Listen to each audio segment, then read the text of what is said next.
Buckingham Palace Detachment, responsible for guarding Buckingham Palace, and the St James's Palace Detachment, responsible for guarding St James's Palace. The ceremony lasts about 45 minutes and usually takes place daily from April until the end of July. At other times, it takes place on different days for the rest of the year, if the weather is good. Now, answer the following question. How long does the ceremony last? The answer. The ceremony lasts about 45 minutes.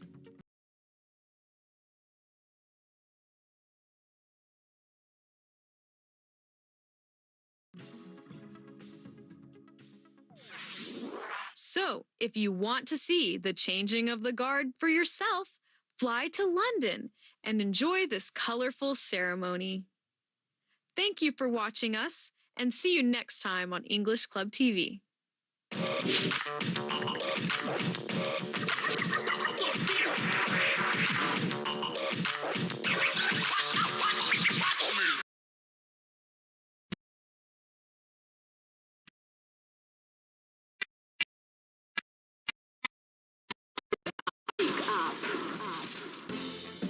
Hi, welcome to Speak Up. Today we will learn a new, interesting idiom and at the same time practice your English pronunciation.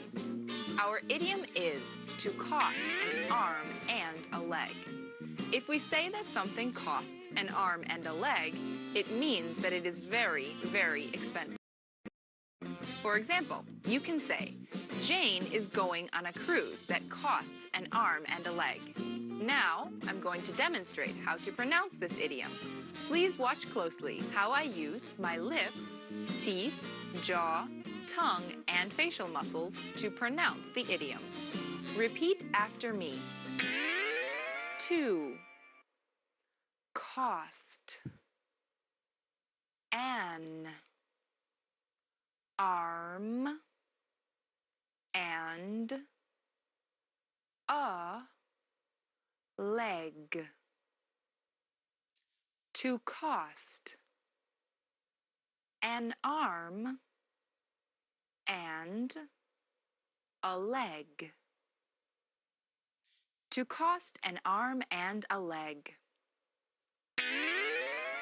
Good job, everyone. Thank you for watching Speak Up. All the best and see you soon.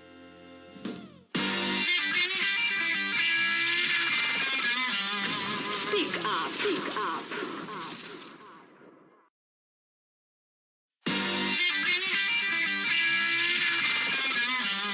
Speak up, speak up. Hi, welcome to Speak Up. Today we will learn a new, interesting idiom and at the same time practice your English pronunciation. Our idiom is cock and bull story.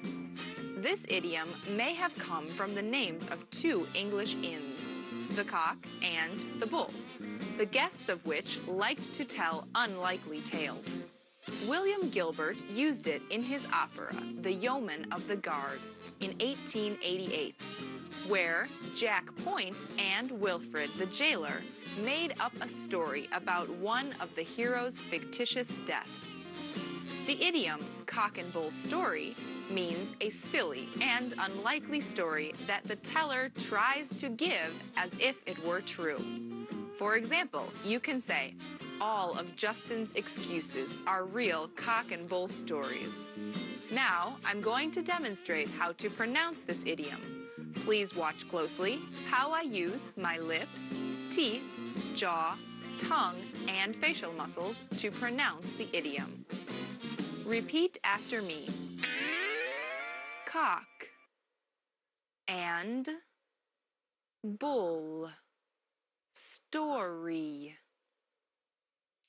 Cock and bull story. Cock and bull story. Good job, everyone. Thank you for watching Speak Up. All the best and see you soon.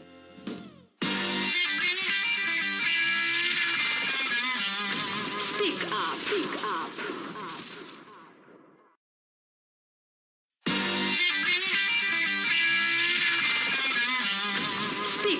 speak up. Hi, welcome to Speak Up. Today we will learn a new interesting expression and at the same time practice your English pronunciation. Our expression is, I haven't got a clue. At first sight, this expression is not an idiom. A clue is an insight or a key to solving a mystery. However, a clue, also spelled C-L-E-W, used to have a completely different meaning, a ball. For example, a ball of thread. But what's common between a ball of thread and a key to solving a mystery? Let's recall the Greek mythology, the story of Theseus and the Minotaur. As it is known, the ancient Greek hero killed the Minotaur, the monster with the body of a human but the head of a bull. Minotaur lived in the labyrinth from which nobody could escape.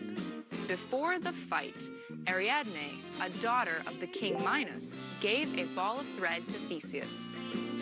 He tied the end of the thread near the entrance of the cave, and in this way, he found his way back. Thus, Theseus had a clue, which gave him the key to escape from the labyrinth. With time, the word clue came to mean idea, or the key to solving a mystery. If you say, I haven't got a clue, it means that you don't have any idea about the answer to a question. How to do something, or what the problem is. For example, you can say, do you know how to use this device? I haven't got a clue. Now I'm going to demonstrate how to pronounce this expression. Please watch closely how I use my lips, teeth, jaw, tongue, and facial muscles to pronounce the expression. Repeat after me. I haven't got a clue. I haven't got a clue. I haven't got a clue. Good job, everyone. Thank you for watching Speak Up. All the best and see you soon.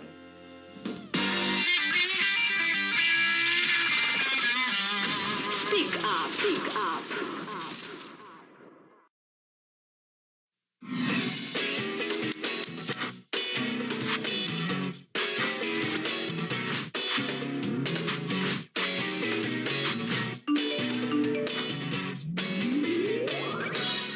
Hello, my name is Steve, and welcome to What Did They Say?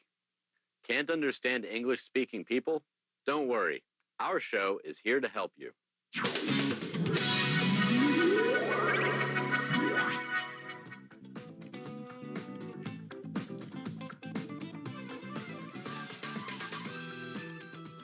Meet Harriet Riddle.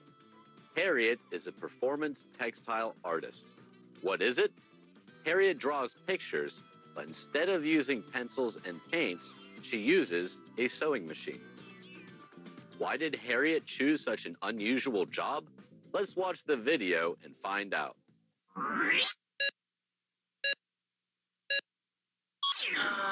My name's Harriet Riddle. I prefer drawing in stitch than with a pen because of the tactile nature of it and being able to use different fabrics, different textures. Has a slight three-dimensional element to it. Did you hear all that noise? The sound quality is bad, but don't worry, that's what we have our program for. Let's try and watch the video again, and I'll help you understand it with the subtitles. I prefer drawing in stitch than with a pen because of the tactile nature of it and being able to use different fabrics, different textures. Has a slight three-dimensional element to it. Harriet says, I prefer drawing in stitch than with a pen because of the tactile nature of it. Let's check the words. The first one is prefer. To prefer means to like something more than other things. For example, I prefer drinking coffee and not T. And Harriet prefers drawing in stitch than with a pen. What is a stitch? We have stitches on our clothes. So, instead of a pen, Harriet takes her sewing machine and draws with stitches, like this. But why does she like doing it? Because of the tactile nature of it. Because of the tactile nature of it. Tactile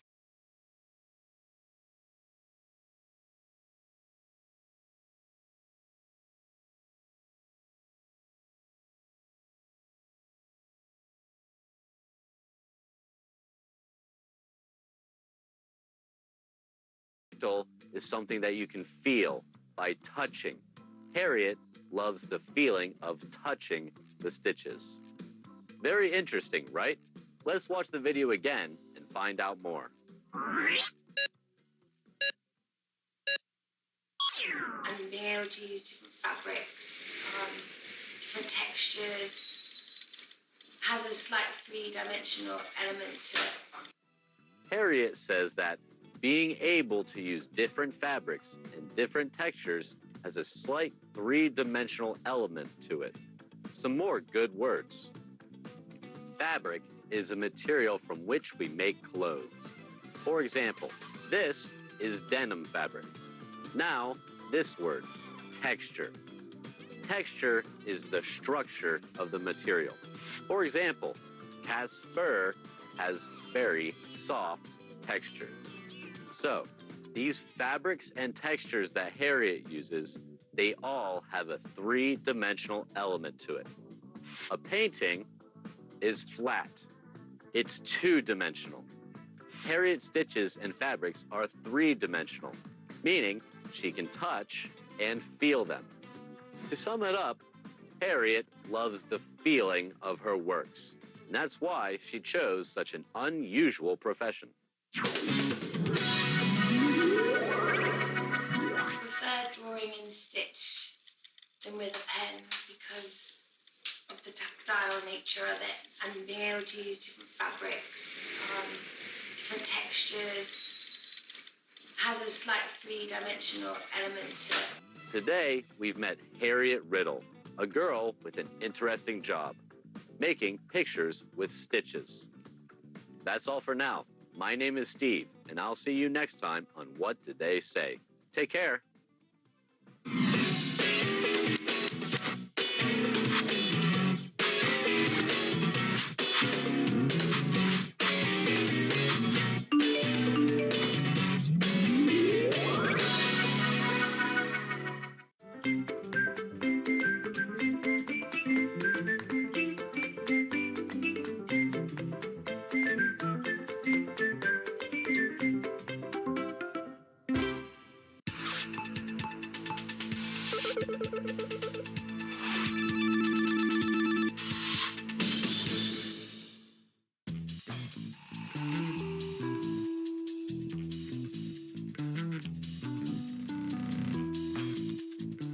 Hello, my name is Tom Bolton. I'm from International Community Schools in London, and today we'll be answering some of your questions. The first question that we have is, which one is the correct expression and why? There is an apple and two oranges, or there are an apple and two oranges. We use there is when we are describing one amount, and there are when we are describing more than one. However, in this example, there is an apple and two oranges. The first object, an apple, or one apple, we use is. So there is an apple and two oranges is correct. Now you can try. Which one of these is correct? There is money and coins in my pocket, or there are money and coins in my pocket.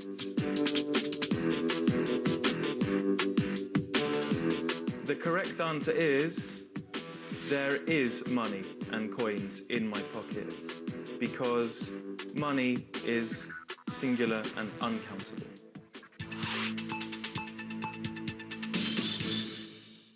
We have another question. Do we need to use the preposition to after the verb travel? For example, I travelled London last year, or I travelled to London last year. Okay, well, in those examples, I travelled to London last year is correct. Because when we have a place, we do need to use the preposition to after the verb travel. It's the same with every place. For example, I travelled to Paris yesterday. However, there are other prepositions you can use in different situations. For example, if you're describing your vehicle, I travelled by aeroplane, or I travelled by bus. And even, you may not need a preposition. Travel forward, or travel backwards.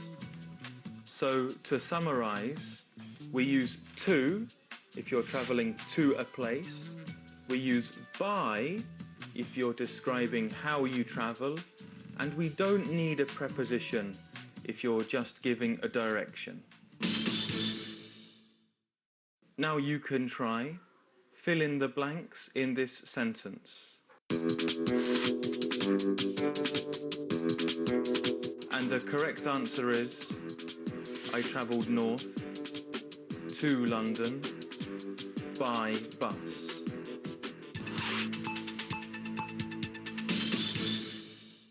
We have another question. What does a business English abbreviation, ASAP or ASAP, stand for? Okay, very simply, ASAP means as soon as possible, or basically meaning do it very quickly. If the first noun in a sentence is singular, use there is. If the first noun in a sentence is plural, use there are. Use the verb to travel with the preposition to when speaking about a definite place of destination. Use the preposition by when mentioning the means of transport. Do not use any preposition when talking about direction. ASAP, a widely used abbreviation meaning as soon as possible. So, my dear audience, there is a lot of information in your heads. You must travel to London as soon as possible by aeroplane and use it.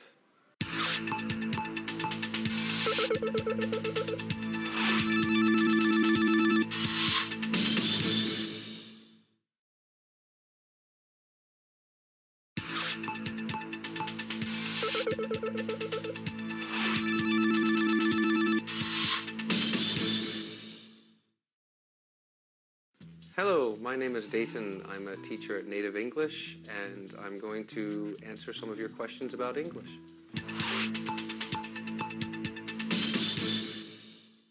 The first question you asked is, what is the difference between the meaning of the nouns research, study, and investigation? Research is basically, it's an uncountable noun that's talking about the systematic investigation or study of a particular topic. We quite often use this in science and medicine and at universities. So you could say that the university is conducting research into curing cancer. Study is a detailed investigation or analysis of a subject or situation. But this can be used as the singular, as the countable version of research. So we can say a study as apart from research. An investigation is a formal or systematic examination of something. We normally use this word when we're talking about trying to solve some sort of mystery or even a crime. So the police are conducting an investigation into the murder of the famous celebrity.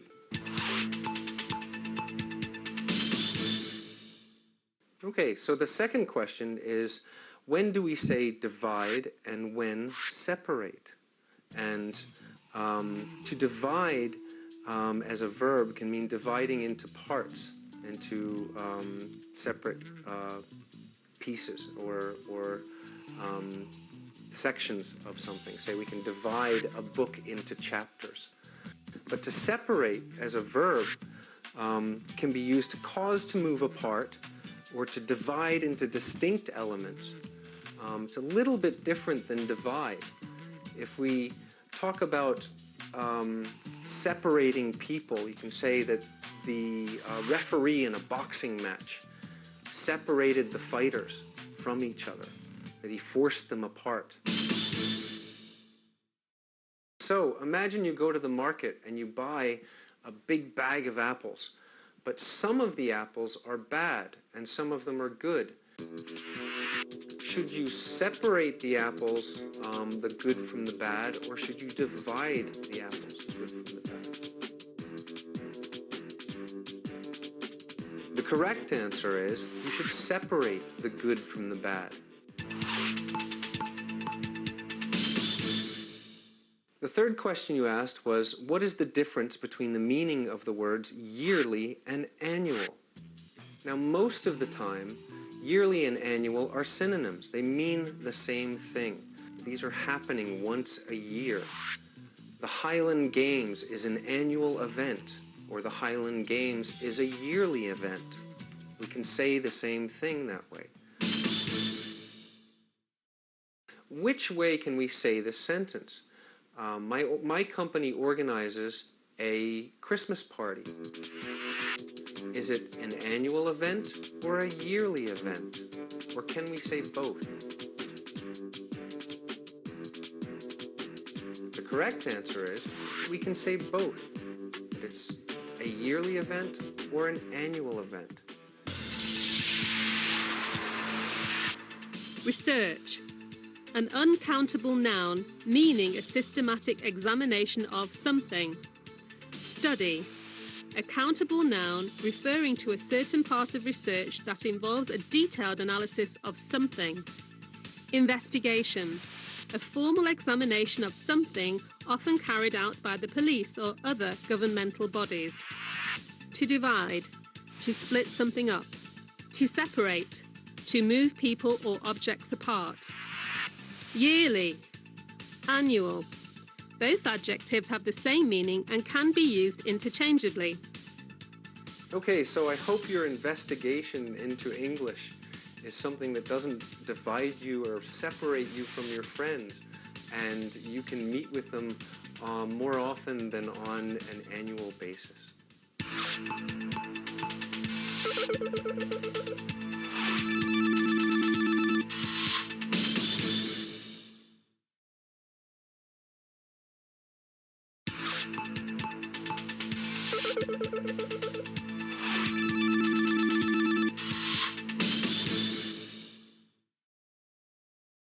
Hello, my name is Dayton. I'm from the Native English School, and I'm here to help you with your questions about English.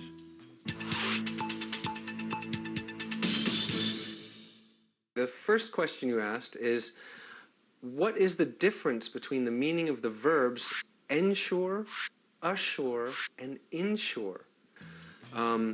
Ensure is to make sure that something happens. Ensure can be used in the following example. The law recently passed ensures the equal rights of everyone. It makes sure that this is the case. To assure is normally used as a reporting verb, that it's if somebody is trying to convince you that something is going to be the case. Like I could say, John assured me that the pub is still open. Insure is to arrange compensation for the loss or damage of something, and it could be a person or an object. So I could say, I insured my apartment against fire and any other kind of damage. And in British English, assure and insure are used in the same way. So you can say that I need to insure my life, or I need to assure my life. It's used in the same way. This adds to the confusion.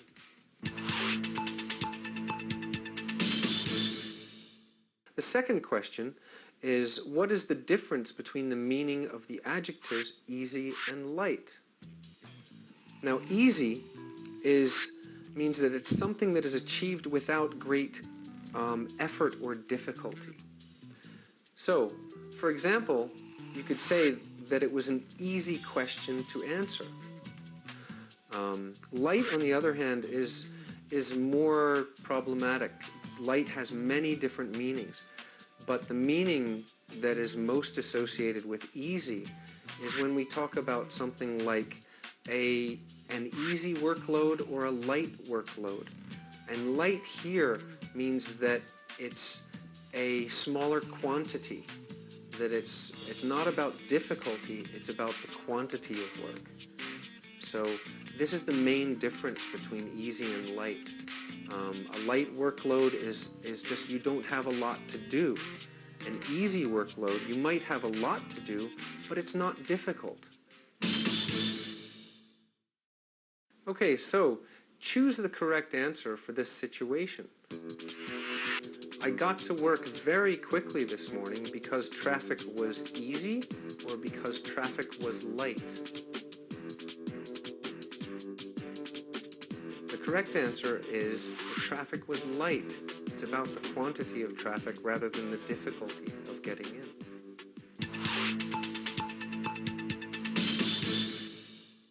So the third question you asked is, when do we use maybe and may be? Very close here. This is one that causes a lot of confusion.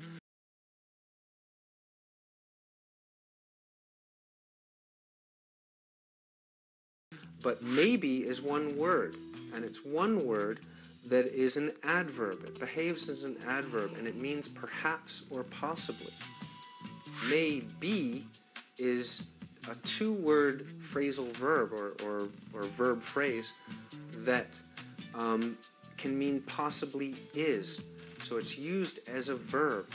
So this is the difference here. To ensure, to make sure that something happens. To assure, to convince somebody that something happens. To insure, to arrange compensation against loss or damage. Easy, an adjective meaning not difficult to do. Light, an adjective meaning not much in quantity. Maybe, written as one word, is an adverb meaning possibly or perhaps. May be, written as two words in the modal verb may plus the verb to be. I can assure you that your learning of English may now be an easy task.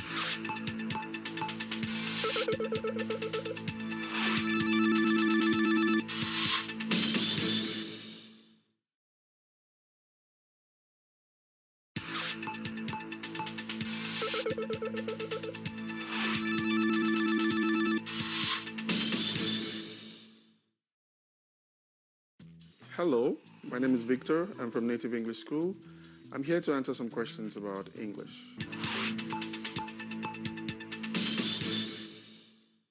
Number one, how to ask about someone's opinion correctly. What's your opinion on, what's your opinion of, and what's your opinion about? So we have what's your opinion on the matter, what's your opinion about a story, for example, and what's your opinion of someone. For example, what's your opinion on the political situation in your country? What's your opinion of the newly elected Prime Minister? Now here's a task for you. When we speak about political campaign, what should we say? What's your opinion about or on the political campaign?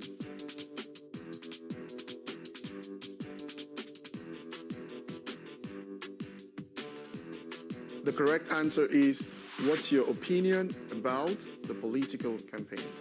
In this case, the correct answer would be about, because we refer to an unfolding story.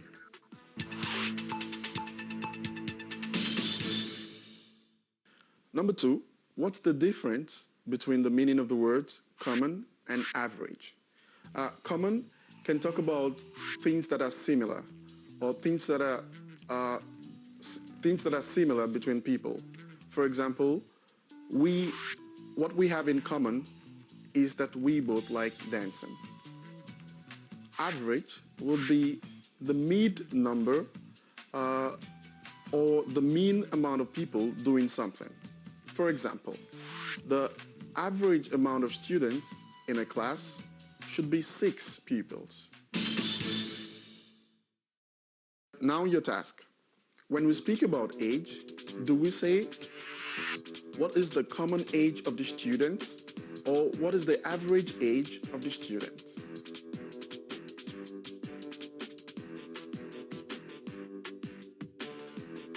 The correct answer is what is the average age of the students, because we speak about the mean age of the students.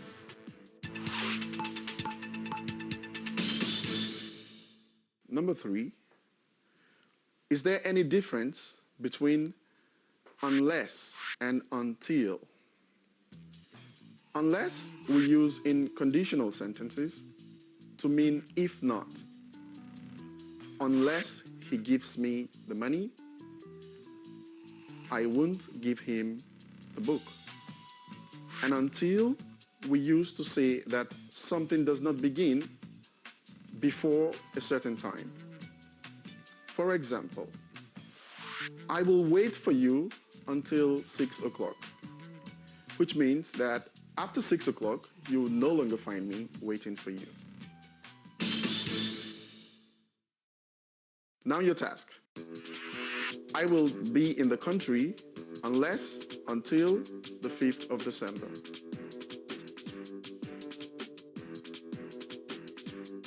The correct answer is I will be in the country until the 5th of December. When sharing an opinion, use the preposition on when talking about topics in general. Use the preposition about when mentioning an unfolding situation or story. And use the preposition of when talking about someone in particular. Common, an adjective meaning the same or similar. Average, an adjective meaning middle or mean. Unless, a conjunction meaning if not. Until, a preposition meaning up to a certain time. In conclusion, I hope that you understand the words. So don't forget, don't give your opinion on our common interest until you ask me. Bye-bye. Thank you for watching this program. See you next time.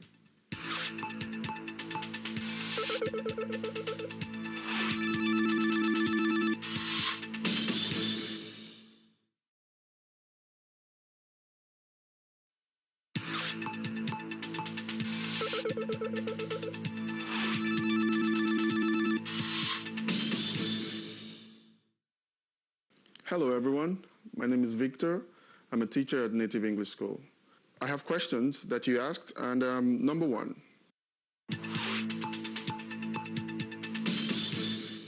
The first question is, what is the difference between the meaning of the words believe and believe? Believe is a verb and can be used in the following way. I believe in science and technology. Belief is an abstract noun and can be used in the following way. The ancient people had strange beliefs. Now here is a task for you. The employees believe that the strategies of the company would work. The correct answer would be the employees believe that the strategy of the company would work.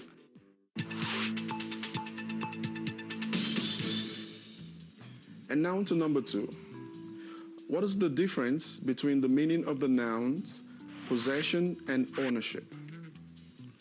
Possession would mean belongings. He packed his possessions and put them in a bag.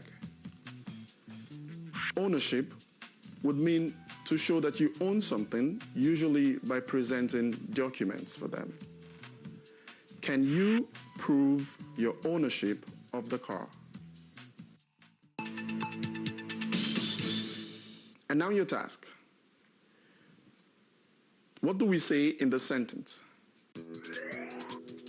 Please provide documentation for the possession or ownership of the house. The correct answer would be, please provide documentation for ownership of the house.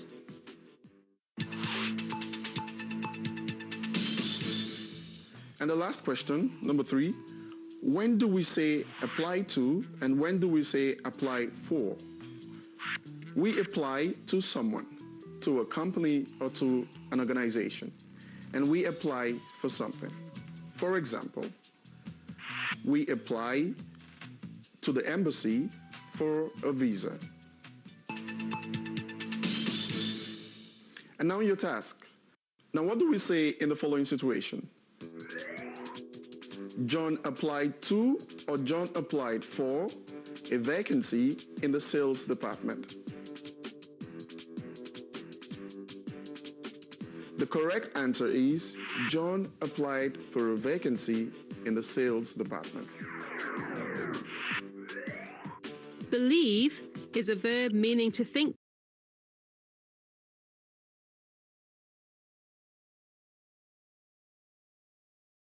that something is true. Belief is a noun meaning an idea that something is true. Possession, a noun that refers to personal belongings. Ownership, the fact of legally owning something. With the verb to apply, use the preposition to when mentioning somebody and the preposition for when mentioning something. Now,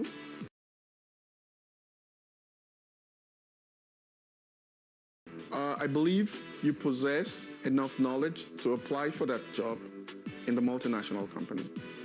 Thank you for listening. Bye. See you next time.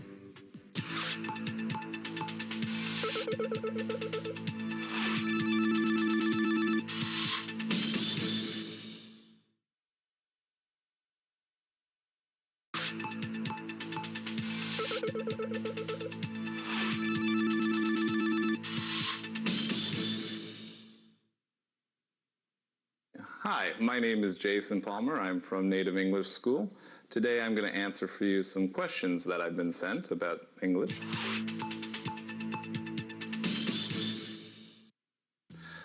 The first question today is, what is the difference between the meaning of the verbs avenge and revenge?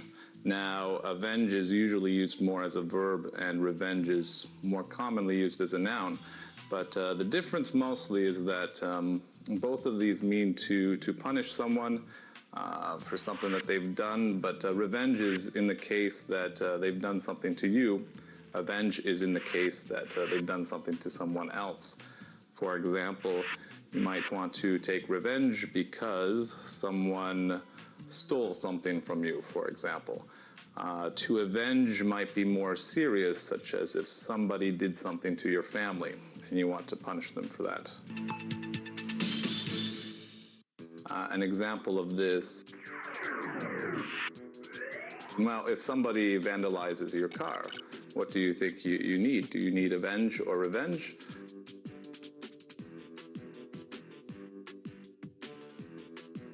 The answer would be revenge. I need to get revenge because someone vandalized my car. So my revenge will be to sue them. Number 2, we have, is it correct to say South Europe or Southern Europe? Well, the difference here is that Southern is an adjective used to describe Europe.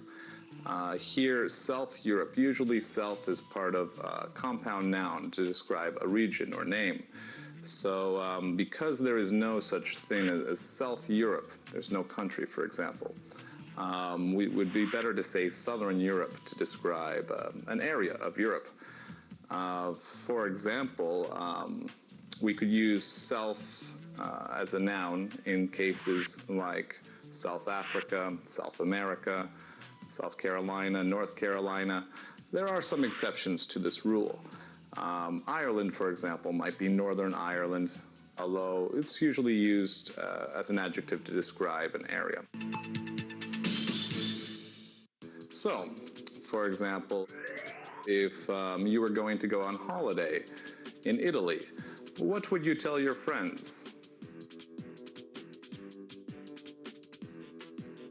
The answer is you would tell your friends, I'm going to have a holiday in Southern Europe, because Southern Europe is an area of Europe and South Europe is not, it's not a country, for example.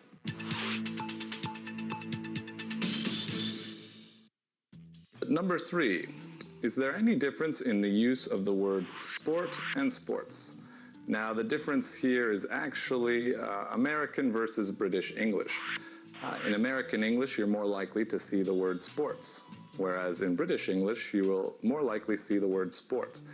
If you pick up a newspaper in London, it's likely to have a sports section, whereas if you pick up a newspaper in New York, you're more likely to see the sports section. Okay, so a task for you. If you're watching the BBC, what would they more likely use? And the answer would be sport, because it's British English they use on the BBC. To get revenge. To punish somebody for hurting you. To avenge. To punish somebody for hurting someone else. Southern is an adjective describing the relative location of an object. South is part of a compound noun referring to the name of a region. Sports, commonly used in American English. Sport, commonly used in British English. So in conclusion, now you know that if you are in Southern Europe and you play sport and you lose, you can get revenge. That's all for now. Thank you for listening. I hope that this has improved your English.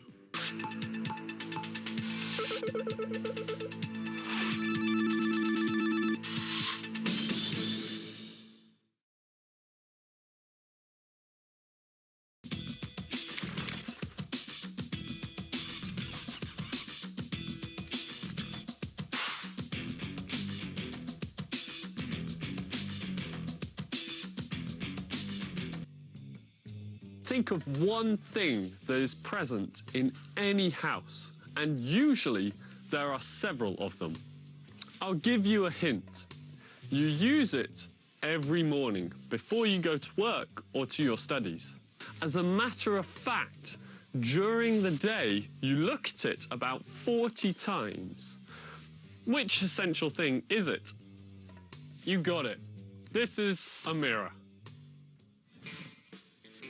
Have you ever tried to imagine your life without a mirror? I'm sure many women would say, no way, it's impossible not to look at yourself at all during the day. As for men, they'll say it's possible to do without mirrors. Between you and me, I don't believe them. Scientists conducted an experiment. They installed a hidden camera near a mirror in a shopping mall. 1,200 people looked in it during one day. Only 412 of them were women. Also, the women looked in the mirror for only a few seconds to make sure everything was all right with their clothes and their hair. As for the men, they were admiring themselves, and sometimes it lasted for a couple of minutes. Mirrors surround us everywhere, at home, at work, in shops, in cars, and even on the street. Usually, we don't miss an opportunity to look at ourselves.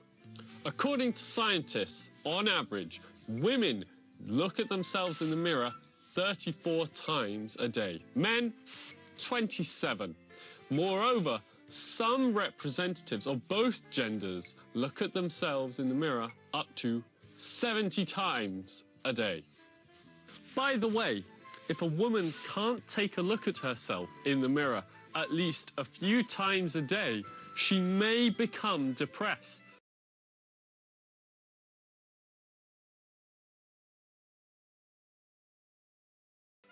During her life, a woman will look in the mirror for 242 days. The first mirror was an ordinary puddle.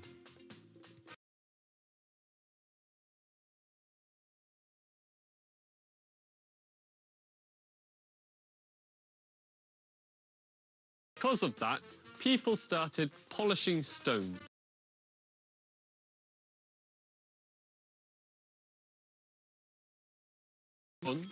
And tin. If, during antiquity, mirrors were of great popularity, in the Middle Ages they almost completely disappeared. Almost all the world's religions decided the devil looks at the world through the mirror. Only in the 13th century did mirrors reappear. At that time, mirrors were made in Venice. To keep the secrets of how mirrors were produced, all the masters were moved to the island of Murano. They were prohibited from leaving and kept there under penalty of death. At that time, mirrors cost almost 3 times as much as one of Raphael's pictures of the same size. Frenchmen, mainly fashion connoisseurs, spent a fortune on mirrors. Some even sold their properties to buy a mirror they liked. Nowadays, mirrors are not only used for looking at yourself. There are mirror TVs, speaking mirrors with a video surveillance system, and mirror organizers. In Paris, in one chic shoe store, there is a virtual mirror that reflects buyers' feet in different shoes. You don't have to waste your time trying them on. The mirror has played a huge role in the development of mankind. People started controlling their behavior and even the expression on their faces. They started paying attention to their clothes and appearance.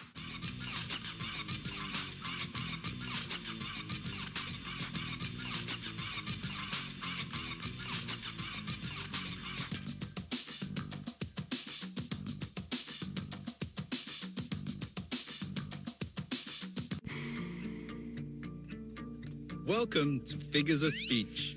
Today we'll find Cheryl at the best place of any English house, the kitchen. Here we can get plenty of words to use in today's episode, like eggs, bacon, peas, milk, bread,